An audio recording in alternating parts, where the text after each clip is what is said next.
What if AI was more human than humans? Okay, I'll explain. Okay. A long time ago in a land far away, I would teach everyone that the computer had the better part of what the brain is. I used to say the most powerful computer on the planet is the brain than computers for now. And I was joking. I didn't know I was joking for a short term because we're in the now. And now computers can actually be more powerful than the human brain, not because it's better or faster or stronger, but it's taking collective of all the brains at once. And that's huge. Now, what does it all mean? Well, I used to explain that the way a computer works, okay, is the way the brain works. Brain has 3 levels of memory. First one is sensory store. You take everything in from touch, smell, sound, taste, and sight. Right? That makes sense. Now, your brain can take in a lot of information, but it can't store it in that sensory store because there's not a lot of space. So the challenge is it then goes to short-term memory. Short-term memory is the brain can take in short-term memory 7 chunks of information plus or minus 2. Now, what does that mean? Well, it's easy. 7 days of the week, 7 wonders of the world, 7 dwarves. I'll let you think about it later. The point is, 7's a very specific number. Now, that would then lead into the long-term memory. Now, the long-term memory has an infinite capacity, but it doesn't know where it puts stuff. And then I would compare that to the computer, where sensory store was like a touchpad, keypad, mouse. Short-term memory would be like RAM. And then the long-term memory would be the hard drive. Now, the difference between a human brain and a computer was the filing system. I would also go on to explain how we actually, through sensory store, touch, smell, sound, taste, and sight, would retrieve information, and the brain would take it and by association file information through one of the senses. If you ever smell a food, a memory might come back. If you ever heard a song, a memory might come back. Those are what we call association links or anchors. I then went on to say the coolest thing about a computer is the fact that you can tell it where to file something and remember where it is, because every one of us has had the tip of the tongue syndrome. Now, this was all in context with how people remember things, how people negotiate, how to get your business, how to get your marketing, how to do everything. And I used to pretend that if you understood the concept, you could control the outcome. Now, pretending that was basically a metaphor, an understanding how the brain works. And all of a sudden, this AI comes along. And I come from the school of I'll be back was a thing, right? Skynet. Back then it was like, yeah, okay, good movie. Now we're like, oh. Skynet is the virus. She'll be back. So all this going on means, what is AI doing? How do we use it? And you get so many people right now talking about how to use AI to streamline your business, how to do your marketing programs, how to do all the pieces. And yes, it does all that. But that's not how AI is technically being used by a lot of people. Whether it's OpenAI, whether it's Gemini, Grok, Perplexity, whichever one, the more acclamation we give to AI, the more we're going to use it as a search engine just as much as it is a content engine or pieces that we need. Now, there isn't enough people in my hand to count the number of people who say, oh, you can do all your marketing. Yeah, okay, sure, that sounds great. But the one factor that keeps getting left out of any of it is the human factor. Now, the crazy part is, if AI was built by humans, it's built even more detailed about the way the common brain works.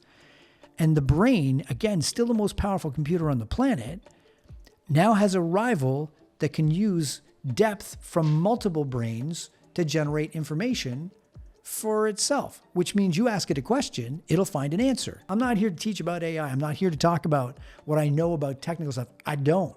I pay close attention, though, to all the things. What I do understand is the human nature of things. For close to 35 years, I've been kind of teaching this stuff and showing businesses how to propel themselves. So let me go back to my first statement. What if AI was more human than human? Now, let me explain why. Okay.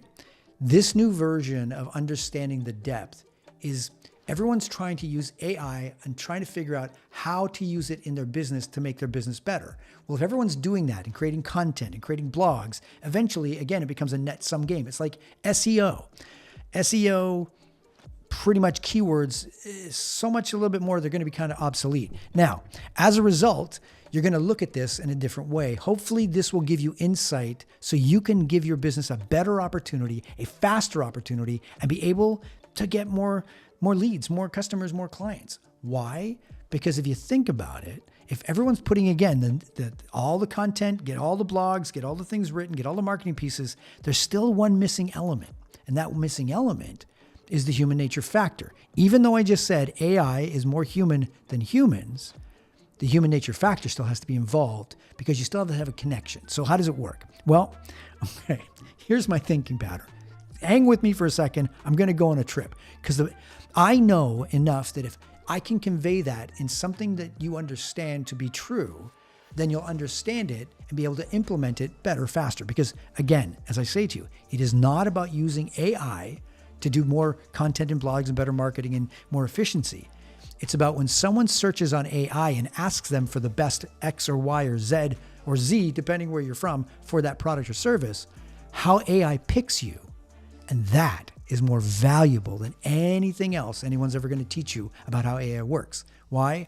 Because AI, we truly believe here at Exposure Marketing, is going to be the dominant search engines. That's why Gemini pops up at the top of Google now instead of just a Google. And if you notice, all the other stuff gets pushed down a little bit because Gemini's right there answering your question. So we did deep dive research and we found that AI does a different set of systems.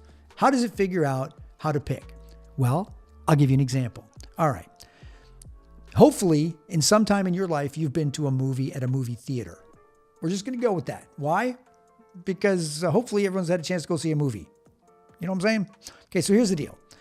At the end of the day, how do you decide? And by the way, in today's environment, depending where you live, depending what you do, $10, $20 for a movie ticket.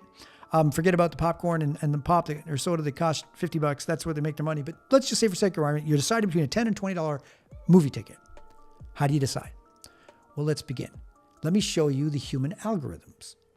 One, let's say for sake of argument, you see a news conference or something, or you just get a message somewhere in your feed, information, however you get it. It says, new movie come out. These are the people in it. Now, if you see specific actors or director or producers of such and such movies that were already successful, you start to determine immediately that that is something that you would like to do. That is something that's called basically recognition, if you will. Meaning that if you saw the first, let's say, for lack of a better phrase, Mission Impossible movie, and you've seen the next 6 ones, and all of a sudden there's a new one with the same characters in it, and you like the first 6, there's the first check mark, right? Next, you go in and you start going, oh, let's see the trailer. The trailer is content, right? So content is, here's what the movie is. And they give you sometimes, some movies just give you the best parts of the movie in a 2-minute trailer. And then you spend $10 and go, why'd I bother? But for the most part, you'll know by the trailer if it gets your attention. That's the content. Is it worth seeing? Then you might just do social platforms where, again, I'm just going to name a couple, but you get the idea. Rotten Tomatoes, IMDb, there could be more platforms or places you find. And you go see what other people are saying about the movie, because you're trying to make this $10 and $20 decision. So that's called social proof. Every part of those layers so far is about trust. Now, if you put it all together, sometimes you might even make the great choice of asking somebody you know who's close to you about the movie. Sometimes you don't even have to ask. I don't know if you've got friends or people in your life who just give you their opinion, but let's say for sake of argument, somebody who doesn't always have great things to say about movies comes and says, this is a great movie. Now you're going to determine what weight and value that has. Okay. Sometimes you get a person who says, oh, every movie's great. And you know what weight you give that. But if you put them all together, what you're doing is now you're getting resonance. And resonance is the ability for someone else that you trust to give that value to you, and you determine what it's worth. Now, if you take all of those things together, that's an algorithm. You've decided whether or not to go see this movie. Now, what's the challenge? Now you have to decide if it's worth $10 or $20. Is it worth seeing or waiting till it comes out on your home screen? I don't know how you're going to get there, but I do know this. If you take that much effort in making a $10 or $20 decision, think of how much effort someone's taking to make a decision whether or not to give you $10, $20, $30, $100, maybe $1,000, maybe $5,000, maybe $20,000 for your product or service. Now, here's the crazy part. SEO and keywords gamed the system. When you first went in and you said this, people paid money and people built systems to get them ranked on that first page. So you could make a decision, because if it's ranked on the first page, chances are we think as humans that that's a good value or may have a value proposition. Even sometimes you'll wonder why somebody with a 3.5 rating made it on the first page, but that doesn't matter anymore. Why? Because AI doesn't do any of that. In fact, AI just takes the entire algorithm that we talked about and uses all those things. Context, resonance, trust, content, how other people see you, how secure the business is, how much depth the business has. And as a result, what really happens, it's no longer about keywords. It's not about ranking. It's about how AI searches is the same way the brain would do it and the human aspect of that. Now, as crazy as it sounds, test it. Prove me wrong, right?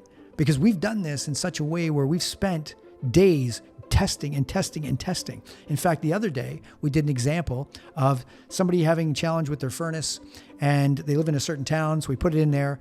And as they come up with it, they had 5 businesses that they recommended through the AI. I won't say which one, it doesn't matter. But we've done this on multiple platforms. So the idea was, let's see what it says. So it came up, and then finally go, oh, wow, look at who they did. And one of us just said, I don't know who it was. One of us just said, why don't you ask it now how it determined the criteria for the 5 businesses? And sure enough, just everything we've been talking about came up. Trust, social proof, content, viability, length in business, strength in how they provide information, deciding how the business has been solid in the community or doing different things. Those are the same things that humans decide how to pick a business. Imagine that AI has been trained in our own likeness that way. So in some ways, it's faster, more efficient, and more effective, because what it does do is take the emotion out of it. But it goes straight to the things that other people are saying, the trust, the analysis, the breakdown, the content. Now, the powerful thing about that is, when using AI as a search engine, which most people are going to start to do, you can be ahead of the curve right now by making sure your business is a better business. Why? Be the best version of your business you can be. Get your testimonials. Get the trust factor up. Give information. Give value. Constant value. You hear so many people talk about constant value. I cannot express enough how the value and the trust are what's going to build you over the coming time frames. Why? Because the businesses that try to game the system now with lots of blogs and lots of little pieces of dry content is going to be a zero-sum game. The reality is, people trust people that they trust. And you know, the minute someone trusts you, loyalty is built in. And if loyalty is built in, you can get a customer for life. Exposure marketing. The name is built, well, put it this way. The technique is built into our name, exposure marketing. But that's not basically what I came to talk about. What I did come to talk about was this.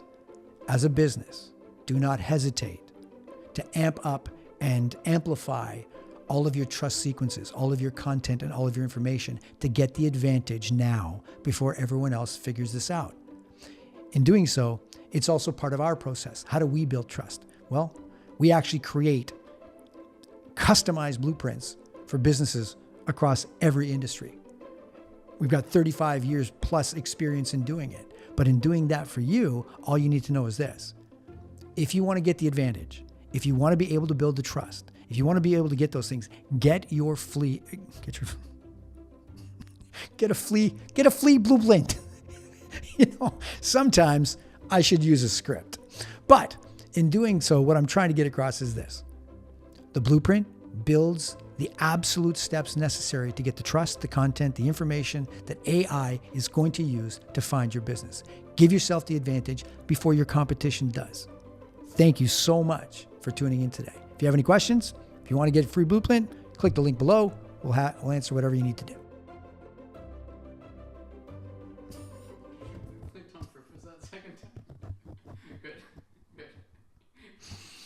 Your flea blueprint. I talk for a living. I'm actually one of those people that talks for a living.